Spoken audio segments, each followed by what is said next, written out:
குறைந்த விலை நிறைந்த தரம் தங்கள் தேவைகள் அனைத்தும் ஒரே இடத்தில் ஜெயச்சந்திரன்.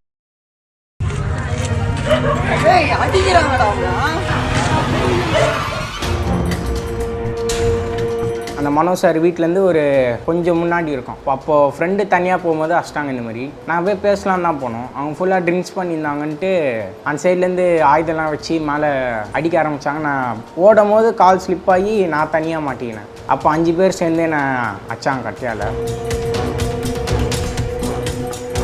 ஒரு இருட்டான இடம், அது இருட்டான இடத்துல கொண்டு போயிட்டு ஒரு 3-4 பேர் உட்கார வச்சா முட்டி போட்டால் தெரியல, குனியை வச்சு இப்போ 2 பேர் பிடிச்சிக்கிறாங்க. குனியை வச்சு சவுக்கு இது மூங்கில் கொம்பில் அடிச்சிருக்கோம். அந்த பையனுக்கு தலையில் 3 தையல்னு நினைக்கிறேன். அவங்களாம் எந்த பிரச்சனைக்கும் போத ஆளுங்க. மனுஷார் எல்லாமே பக்கா ஜென்டில்மேன். அவங்கெல்லாம் எந்த பிரச்சனையும் இல்லை. எத்தனையோ வருஷமாக பழக்கம். ஆனால் அவருக்கெல்லாம் எந்த பிரச்சனையும் இல்லை. நெக்ஸ்ட் டே தான் தெரியும். பார்க்கும்போது கொஞ்சம் அழ வந்துருச்சு. இப்படி தடை பார்க்கும்போது கண்டு கண்டா இருந்தது. 2 நாள் அவனால் தன்னால் சாப்பிட முடியல. அவங்க அம்மா தான் ஊட்டி விட்டாங்க. இப்போ நேற்று கேட்கும்போது கையினா லைட்டாக வலிக்குது பாருங்க. போலீஸ் இருக்கும்போது மனோ சார் பசங்க வந்து அடிக்க வந்தாங்க என் மேலே. போலீஸ் வந்து அவங்கள மிரட்டி தான் விட்டாங்க. அதுக்கப்புறம் அவங்கள எதுவுமே பண்ணவே இல்லை. அப்புறம் என்கிட்ட ஃபோன்லாம் வாங்கிட்டு போனாங்க போலீஸு. அவங்ககிட்ட இருந்து எதுவுமே வாங்கலை. மிஸ்ஸஸ் மனோ வந்து இன்டர்வியூ கொடுத்தாங்க. அவங்க வந்து அப்படியே டைவர்ட் பண்ணுறாங்க போயிட்டு. நாங்கள் கோல்டி தெலுங்கு அப்படின்லாம் கத்துறாங்க பசங்க. அவங்க மிஸ்ஸஸ் மனோ வந்து அடிச்சுட்டாங்க. இந்த பசங்ககிட்ட இப்போ லேடிஸ் கிட்ட ஏன் போகிறாங்க? அவங்க டாக்டருங்களா போல இருக்குது. அவங்க என்ன சொல்கிறாங்க, எனக்கு வந்து அந்த வீடியோ ஒரே ஒரு தான் பார்த்தேன். அதில் வந்து அடிக்கும்போது ஐயோ அப்பா ஐயோ அம்மா அப்படின்னு தான் சொல்லிங்களேன். அண்ணா என்னண்ணா ஏன்னா அடிக்கிறேன்னு தான் கேட்குறேன். அது பெற்றவங்களுக்கு தான் அந்த வெளியே தூரம். எங்கள் ஒய்ஃப் 2 நாள் சாப்பிடுது. இவரோட எய்ம்லாம் பார்த்தீங்கன்னா ஃபுட்பால் 4 பேர் சிங்கப்பூர் இருக்காங்க, சிங்கா கப்புன்னு சொல்லிட்டு. அதில் வந்து இவன் செலக்ட் ஆகலை. இப்போ அடுத்த லெவலுக்கு போகிற டைமில் வந்து பேர் வர அளவுக்கு பண்ணிட்டான். இப்போ அவனோட கனவுலாம் நாசமாக போயிட்டு.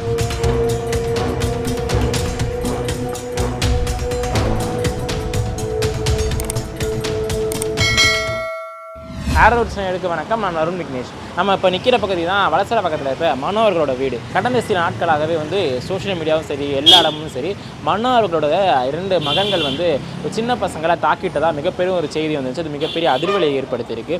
ஸோ அது உண்மைதானா, எப்படி நடந்துச்சு, என்ன ஏதுன்னு கேட்கக்காண்டி தான் வந்திருக்கோம். வாங்க பார்க்கலாம். தெரியும். அப்போ தான் அந்த ஊர்லேருந்து வரேன். வந்தாசிலேருந்து போட்டு வரேன். தெரியாது.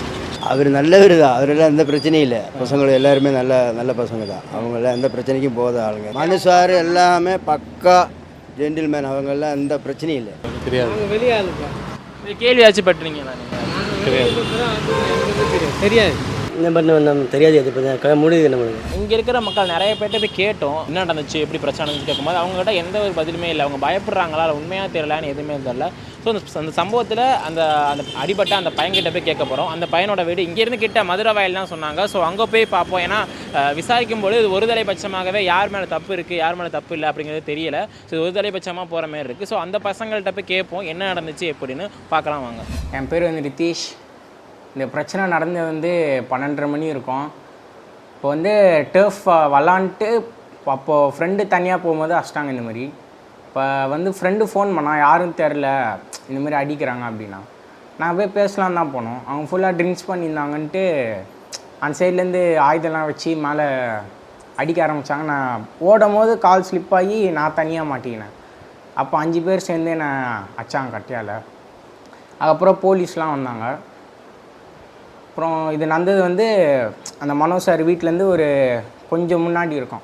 அந்த இடத்துல தான் இது நடந்துச்சு. இப்போ நீங்கள் 12:30 மணி போல் தான் அங்கே போனீங்களா, இல்லை இஷ்யூ அங்கே எத்தனை மணி போல் நடந்துக்கிட்டு இருந்துச்சு? நீங்கள் எப்போ அது ஒரு 11:30 போல் நடந்துருக்கோம். நான் கூட ஒரு 5 பேர் இருப்பாங்க. என் கூட 5 பேர் தான் இருப்பாங்க. பேசலாம் தான் போனோம். அவங்க அந்த சைடு ட்ரிங்க்ஸ் பண்ணியிருந்தோம். நாங்கள் வரதப்போ 5 பேருன்னொடனே அவங்க அடிக்க ஆரம்பிச்சிட்டாங்க. எங்களை வந்தோடனே அடிக்க ஆரம்பிச்சிட்டாங்க. எத்தனை பேர் அவங்க இருந்தாங்க? 5 பேர்ண்ணா. மனோ சார் சன்ஸ் 2 பேர், அப்புறம் கூட அவங்க ஃப்ரெண்ட்ஸு, இன்னும் ஒரே ஒருத்தர் தான் ஒயிட் கலர் டிஷர்ட், யாருக்கு தெரில. ஸோ இப்போ அந்த பிரச்சனைக்கு அப்புறம் நீங்கள் வந்து ஏதாச்சும் போலீஸ் வந்து விசாரிச்சாங்களா அதே இடத்துல, இல்லை ஏதாச்சும் நீங்கள் ஏதாச்சும் இது பண்ணீங்க? அந்த அதே விசாரிச்சாங்கன்னா போலீஸ் இருக்கும்போதே என் மேலே அடிக்க வந்தாங்க. மனோ சார் வந்து அந்த பசங்க வந்து அடிக்க வந்தாங்க என் மேலே. போலீஸ் வந்து அவங்கள மிரட்டி தான் விட்டாங்க. அதுக்கப்புறம் அவங்கள எதுவுமே பண்ணவே இல்லை. அப்புறம் என்கிட்ட ஃபோன்லாம் வாங்கிட்டு போனாங்க போலீஸு. அவங்ககிட்ட இருந்து எதுவுமே வாங்கலை. நீங்கள் போலீஸ் ஸ்டேஷன் போனீங்களா, இல்லை கால் பண்ணீங்களா? அவங்களுக்கு போலீஸ்கிட்ட அவங்க கால் பண்ணாங்க. ஓகே. அப்போ இந்த வந்தாங்க. பிரச்சனை நடந்திருக்கு அப்படின்னு. போலீஸ் வந்து எப்படி என்னென்ன விசாரிச்சாங்க உங்ககிட்ட வந்து என்னென்ன கேட்டாங்க? அதான் எப்படி நடந்துச்சுன்னு எல்லா பிரச்சனையெல்லாம் எப்படி நடந்துச்சுன்னு கேட்டாங்க. அப்போ சொன்னேன். அப்புறம் பேரில் எழுதிட்டு போனாங்க. இந்த பிரச்சனைலாம் முடிஞ்சு கரெக்டாக நான் அப்புறம் ஃப்ரெண்ட்ஸு வந்தோடனே ஆட்டோவில் ஹாஸ்பிட்டலுக்கு போனோம். நாங்கள் அங்கேருந்து இப்போ அந்த இதில் ட்ரீட்மெண்ட்லாம் முடிஞ்சதுக்கப்புறம் நான் ஒரு 3 o'clock 4 o'clock இருக்கும். அப்புறம் நான் வீட்டுக்கு வந்துட்டு அப்புறம் வீட்டில் தான் இந்த மாதிரி நான் சொன்னேன். நான் இந்த மாதிரி நடந்துச்சு அப்படின்னு சொன்னேன். நான் எங்கெங்க காயம் ஏற்பட்டுச்சு? எதுவுமே ரொம்ப அதிகமான காயமா உடம்புல? முதுகில் கொஞ்சம் கையில் நான் எதை கொண்டு தாக்குனாங்க அவங்க? அதில் கட்டணா பையன் வந்து அவங்ககிட்ட சொல்லும் போது நீங்கள் எப்படி அதை அப்ரோச் பண்ணீங்க அந்த இடத்துல?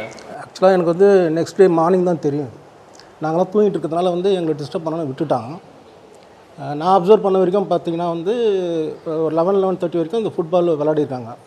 விளையாடிட்டு அந்த ஃபுட்பால் ட்ரைனிங் சென்டரோட இன்சார்ஜ் பையன் வந்து நைட்டு சாப்பாடு வாங்குறதுக்காக போயிருக்கான். ஃப்ரைட் ரைஸோ சம்திங் ஏதோ வாங்க போயிருக்கான். அவங்க ஆர்டர் பண்ணிவிட்டு ரெடி பண்ணுற டைமில் அந்த மனோவிட்ட வந்து சும்மா அப்படி வேடி பார்த்துட்டு இருந்திருக்கான்.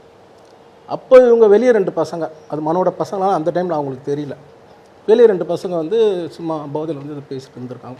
போதையில் இருந்தாங்களே தெரியல, நான் அந்த வீடியோ பார்த்தா தெரியுது நம்மளுக்கு. இந்த பையனை கூப்பிட்டு சும்மா என்னடா இங்கே வேடிக்கை பார்க்குறேன்னு சொல்லி கேட்டுருக்காங்க. இல்லை நான் சாப்பாடு ஆர்டர் பண்ணிட்டு சும்மா தான் நிற்கிறேன். திரும்பி அவனை ஏதோ அசிங்கமாக பேசி வலுக்கட்டாமல் இங்கே ஒரு நார்மலாக சொல்லணும்னா இங்கெல்லாம் நிற்கக்கூடாது தம்பி போகணும்னு சொல்லியிருக்கலாம். அவங்க என்ன துணிச்சது தெரியல, அந்த பையனை கூப்பிட்டு அடிச்சிருக்காங்க.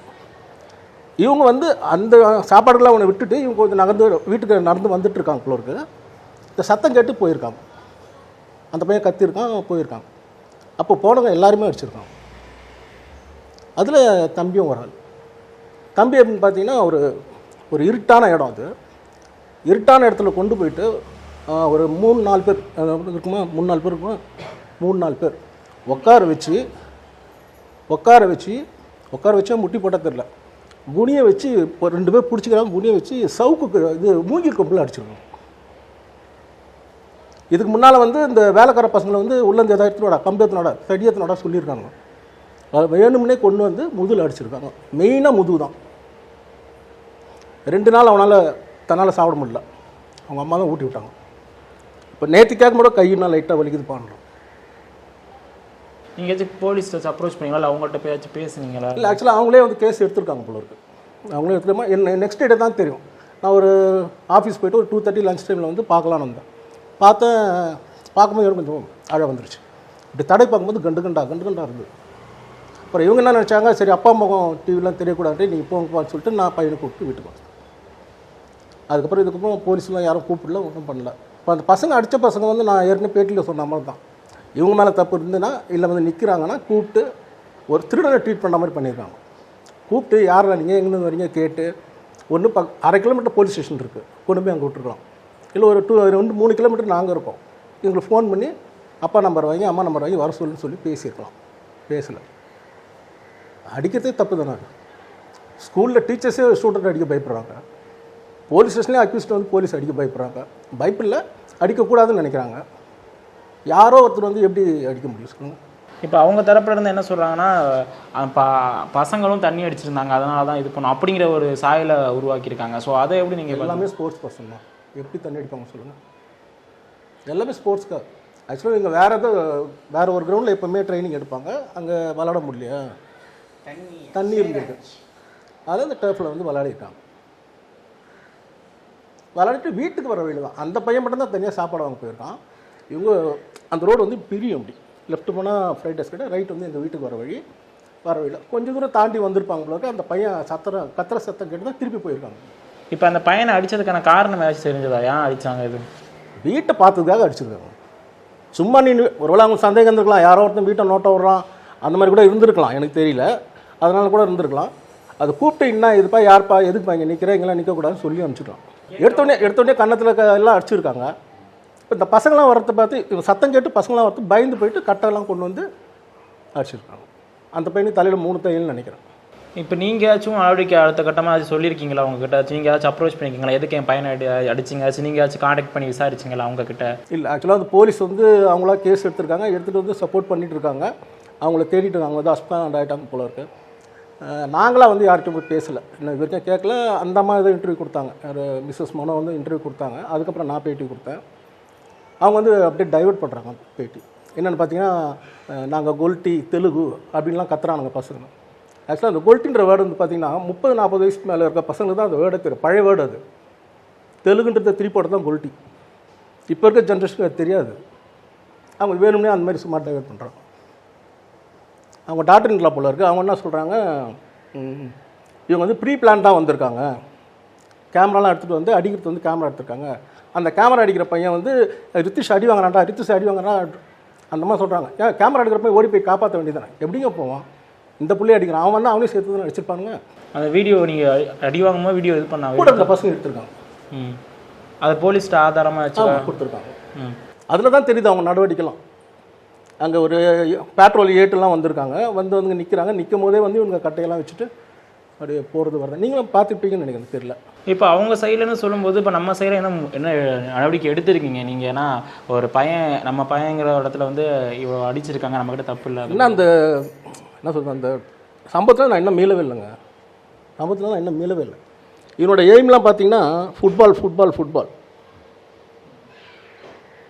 இது வந்து இந்த வருஷம் மார்ச் 15 அவனோட பர்த்டேக்கு எடுத்த ஃபோட்டோ. 110 கிலோ என்ன வரணும். இந்த ஃபுட்பாலுக்காக இந்த 6 மாதம் 30 கிலோ குறைச்சிருக்காங்க. இப்போது 75 கிலோ இருக்கேப்பா, 75 கிலோ இருக்கும். அப்போ அவன் அந்த வேலையை பார்ப்பானா, இவன்கிட்ட சண்டை போய் பார்ப்பான். இப்போ அவனோட கனவுலாம் நாசமாக போச்சு.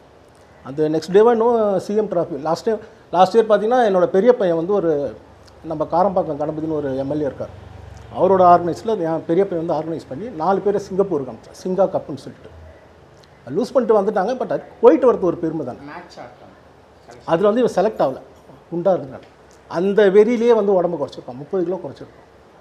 இப்போ அடுத்த லெவலுக்கு போகிற டைமில் வந்து இந்த மாதிரிலாம் சிக்கல் வந்தால், நான் அன்றைக்கி பேசும்போது கூட சொன்னேன், இதிலே என் பையன் பேர் வந்து தந்தியில் வந்தது அன்றைக்கி.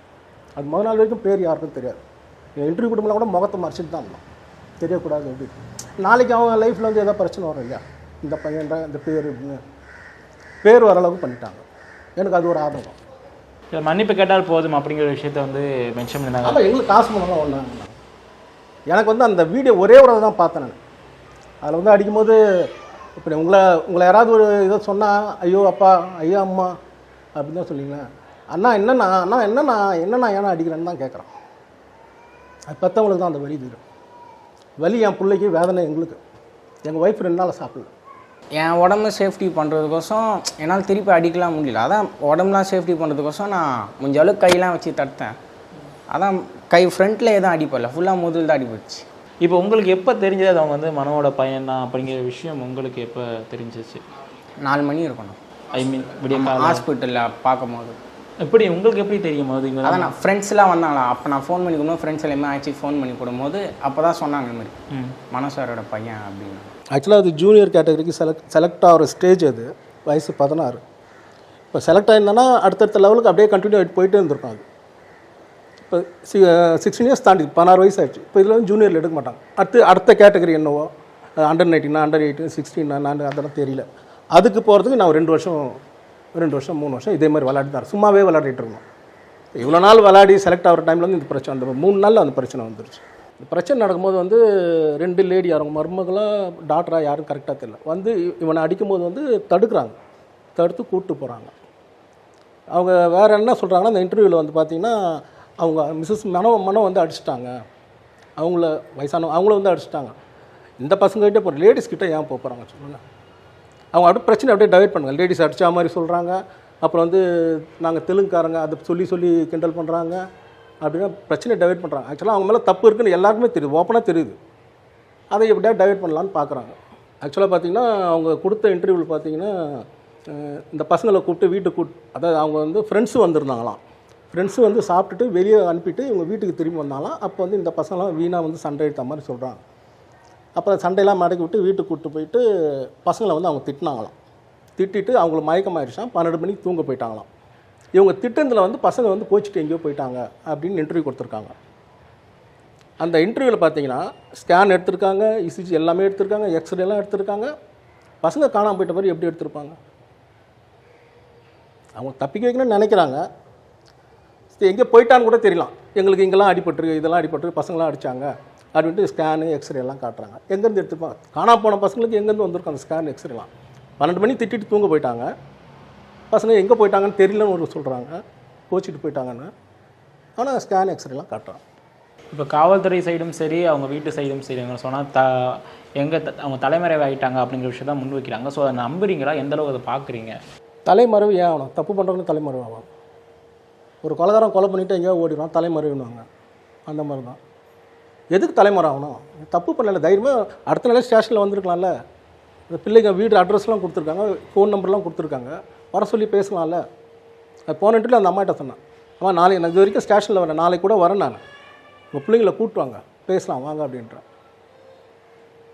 மடியில் கணந்தா தானே வழியில் பண்ண நம்ம தப்பு பண்ணல. நம்ம இன்னமே இவங்க ஏன் தப்பு பண்ணியிருந்தால் இந்த பசங்க தலைமறை ஆகிக்கணுமே, இவங்க போகலல்ல. அப்போ நீ எஸ்கேப் ஆகிறேன்னா அப்போ நீ ஏதோ தப்பு பண்ணியிருக்கேன். ஆக்சுவலாக நான் வந்து பிறந்து வந்ததுலாம் தேனாம்பேட் பார்த்தீங்கன்னா, அந்த சரௌண்டிங்கில் பார்த்தீங்கன்னா நிறைய இப்போ தான் செலிப்ரிட்டின்ற வார்த்தையே வருது. அப்போல்லாம் நடிகருங்க வீடு அந்த மாதிரி தான் சொல்லுவாங்க. போகூரில் போனால் சிவாஜி கணேசன், நான் எப்போ போனாலும் அந்த பக்கம் பார்த்துட்டு தான் போவேன். அது நம்மளுக்கு ஒரு ஆசையாக இருக்கும், ஒரு இதுவாக இருக்கும். ராமன் ஸ்ட்ரீட்டில் போனால் கேஆர் விஜயா வீடு இருக்கும், வியட்நாம் வீடு சுந்தரம் வீடு இருக்குது. பாய்ஸ் ரோட்டில் போனீங்கன்னா ராதா வீடு இருக்குது, ராதிகா வீடு இருக்குது. எல்டாம்ஸ் ரோட்டில் சாம் கோட்டில் பக்கத்தில் வந்து கமலஹாசன் வீடு, சாருஹாசன் வீடு இருக்குது. நான் இதெல்லாம் பார்ப்பேன். இப்போ போனேன் சைக்கிள், அப்போல்லாம் 2 வீலர் இருக்குது, சைக்கிளில் போவதெல்லாம் பார்த்துப்போம். எத்தனை தடவை பார்த்தாலும் நம்மளுக்கு ஒரு ஆசையாக இருக்கும் பார்க்குறது. அந்த மாதிரி தான் இந்த பசங்க வந்து அங்கே நின்று பார்த்துருக்கலாம். டாக்டர் மனோன்னு அந்த போர்டு இருக்கும். நானே ஒரு தான் அந்த பக்கம் போய் எங்கள் ஒய்ஃபுக்கு காமிச்சேன், இதுதான் என்னம்மா மனோ வீடு அப்படின்னு. அப்படியா அப்படின்னு ஒரு ஆச்சரியப்பட்டாங்க. அந்த மாதிரி ஆசையாக பார்த்துருந்த பிள்ளைங்க அதுங்களை கூப்பிட்டு என்னன்னு கேட்டுருக்கலாம், அடிச்சிட்டாங்க. சரி ஓகே.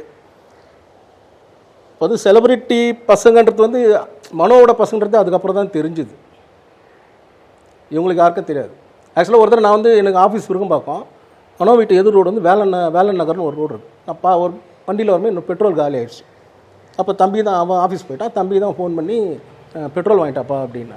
எங்கே இருக்கான்னு கேட்டான். மனோ வீட்டு எது சந்து அப்படின்னா. மனோ வீடு எங்கே இருக்குன்னு கேட்டான். மனோ வீடு எங்கே இருக்குன்னு கேட்டான். பெருமாள் கோயில் போயிருக்கோம்ல, அந்த பெருமாள் கோயில் தாண்டி வந்தீங்கன்னா ரைட் சைடில் மனோ வீடு, லெஃப்ட் வந்தீங்கன்னா அந்த ரோடு அப்படின்னு. இது வரைக்குமே அவனுக்கு மனோ வீடே தெரியல. அப்படிப்பட்டவர்கள் பிள்ளைங்க வந்து செலிபிரிட்டி தேடி போய் அடிக்க போக வேண்டிய அவசியமாக கிடையாது. அந்தளவுக்கு ஒரு மிடில் கிளாஸ்க்கு வந்து கெப்பாசிட்டியும் கிடையாது. புரியுதுங்களா? ஒரு அவங்க பெரியாள் வேறு ஏதாவது சண்டை போட்டுக்கிட்டாங்கன்னா அது வந்து அவங்க ஈக்குவலாக இருக்கும். நாங்கள் மிடில் கிளாஸ் ஆள், இவங்க போய் தேடி போய்ட்டு அடிக்க வேண்டியதில்லை. அந்த மாதிரி செலிபிரிட்டி பிள்ளைங்க அடிக்கும்போது அவங்க இப்போ நான் லாஸ்ட் இன்டர்வியூவில் சொன்னேன், மனோ சார் பேரை கெடுக்கிறாங்க அப்படின்லாம் கூட சொன்னேன் நான். இந்த மாதிரி இருக்கிறது வந்து ரொம்ப நல்லதில்லை. இப்போ அவங்கள எதிர்த்து நம்மளாலையும் போராட முடியாது, அந்தளவு நம்மளுக்கு கெப்பாசிட்டியும் கிடையாது. என்ன பண்ணாங்க தெரியல, போலீஸ் சைடு கேஸ் எடுத்திருக்காங்க, இவங்க அப்ஸ்கான்னு சொல்கிறாங்க. கூப்பிட்டாங்கன்னா திருப்பி நான் போய் பேசுவேன். கண்டிப்பாக இது வரைக்கும் நான் ஸ்டேஷனில் போய் பேசலை. கூப்பிட்டாங்கன்னா கண்டிப்பாக போய் பேசுவேன். என்ன என் பையனுக்கு வந்து காசு பண்ணாலும் நாங்கள் வந்து ஒரு சாரி மட்டும் சொல்லிட்டு போட்டோம். வெறும் சாரி இல்லை, சாரி தம்பின்னு சொல்லிட்டு போட்டோம். நல்லா குறைந்த விலை நிறைந்த தரம், தங்கள் தேவைகள் அனைத்தும் ஒரே இடத்தில். ஜெயச்சந்திரன்.